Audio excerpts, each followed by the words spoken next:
Kapolsek Panakukang Kompol Jamal Fatur Rahman yang datang menjenguk korban mengungkapkan Bribka Sulkadri masih menjalani perawatan dan kondisinya mulai membaik pasca operasi.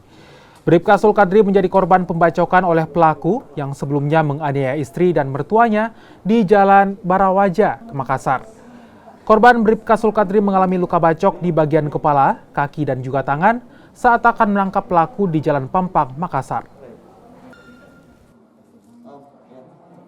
Alhamdulillah, informasi dari petugas medis yang bersangkutan sudah dilakukan operasi. Insya Allah keadaannya membaik. Tadi juga kami bertemu dengan istrinya, pihak keluarga. Kebetulan istrinya ini sedang hamil 3 bulan. Kami dari keluarga besar Polsek Panakukang mendoakan mudah-mudahan Bribka Sulkadri ini segera diberikan kesehatan, pulih seperti sedia kala dan bisa bergabung lagi dengan kami dalam melaksanakan tugas di Polsek Panakukang.